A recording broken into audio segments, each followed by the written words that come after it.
Muslima Cali waa hooyo ku ganacsata suuqa magaalada Jowhar ee caasimadda dowlad goboleedka Hirshabelle waxayna ka warbixisay qaabka ay uga ganacsato suuqa magaalada Jowhar waxaan wax ka weydiiyay waxyaabaha ay ka ganacsato waxa ayna ii sheegtay in ay ka ganacsato sabuulka laga soo gooyo beeraha magaalada Jowhar ee caasimadda dowlad goboleedka Hirshabelle Muslima Cali ayaa waxa ay sheegtay in ay soo iibsato sabuulkaani inta aanan laga dhigin galayda kadibna ay dubto ay sii iibsato waxa ayna maamo Muslima Cali maamooyinka dhigeeda kula dardaarantay in ay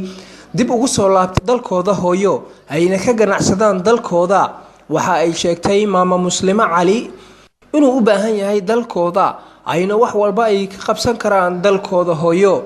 maamo Muslima Cali ayaa waxa ay sheegtay in ay dalkooda u wanaagsan tahay inay dib ugu soo laabtaan ayna iska daayaan tahriibta ay aadayaan dalkoodana ay ku ganacsadaan mar aan wax ka weydiiyay xaaladeeda in ay ku qanacsan tahay shaqada ay hayso ayna ka bilato caruurteeda sawiradan markay soo bislaadaan suuqaasan soo gadanaa waxaan soo gadanaa boqolka xabo 200 intaan keenayna 300 gadeena ku shillan karaadsanuma hadiidaasna aniga galo ayagana wax oo waxa laga raadinayaa waxba ahayn